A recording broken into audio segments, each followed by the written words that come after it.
I thank the House and add my words to my esteemed chair colleague in commending this report to all members of the House, but also the broader public who may have an interest in the challenges and opportunities posed by managing the various streams of waste in our communities and across the nation.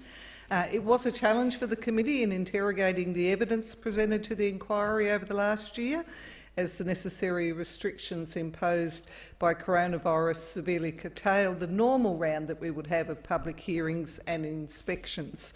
Having recognised this, I would like to sincerely thank the many witnesses who persevered with the committee through video and audio hearings, and to all those who provided written submissions for our consideration.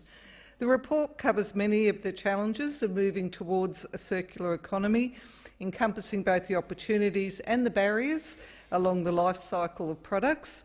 This particularly requires actions to achieve greater investment in domestic recycling technology and infrastructure, ensuring a more equal opportunity to access these solutions in all parts of the country.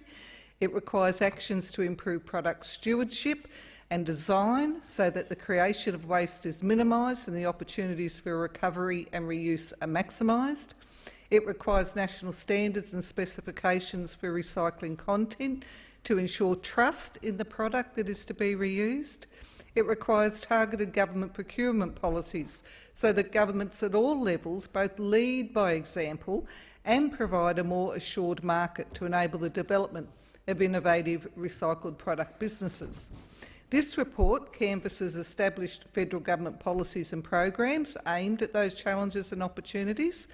I will acknowledge it was a challenge for the committee that varied announcements were made in this space whilst the committee inquiry was underway, requiring us to recall government departments to provide updates, and I want to extend my appreciation to those officials who did that. The committee also explored some sectors that are not regularly considered in the waste recovery and reuse debate. It's understandable that the impact of a national ban on many waste exports and the effect of global shifts in the policies of other nations has meant that the highly affected waste streams have been at the forefront of the national discussion, plastics, paper, glass and tyres in particular.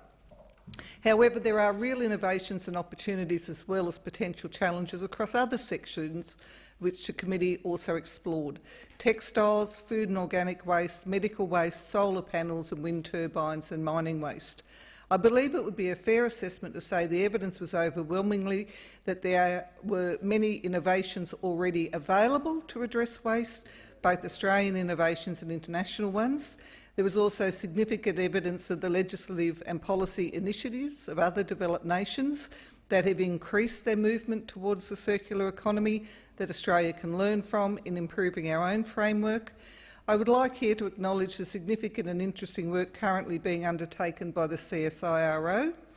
Whilst there are many innovations, Deputy Chair, in technology, policy, legislation and infrastructure that can be investigated in the Australian situation, many of the recommendations go to how the federal government could be more effective in developing national plans, regulations and incentives to establish a truly national framework to support the development of a circular economy. And the committee recognises through its recommendations that, given our national Commonwealth structure, that this will require cooperative work with the states and territories as well as local government. The content of the report outlines some areas where existing policies and programs could be improved in their effectiveness as to achieve their stated objectives, and I strongly recommend the report to government and all the interested industry and community groups who hope to see significant progress in turning waste from a problem to a new resource. As I said, the year has been a challenging one in which to undertake an inquiry, and I want to thank the committee chair, the member for New England, and my fellow committee members for the very constructive way in which they all undertook the inquiry and report production.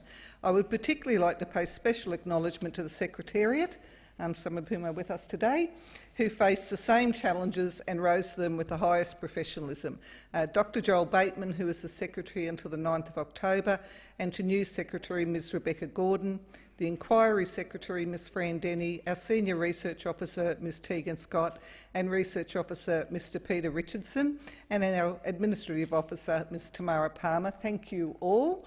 I'm very pleased to commend the report to the House, and I anticipate with great interest the Government's response to our recommendations. Thank you, Deputy. I thank the member for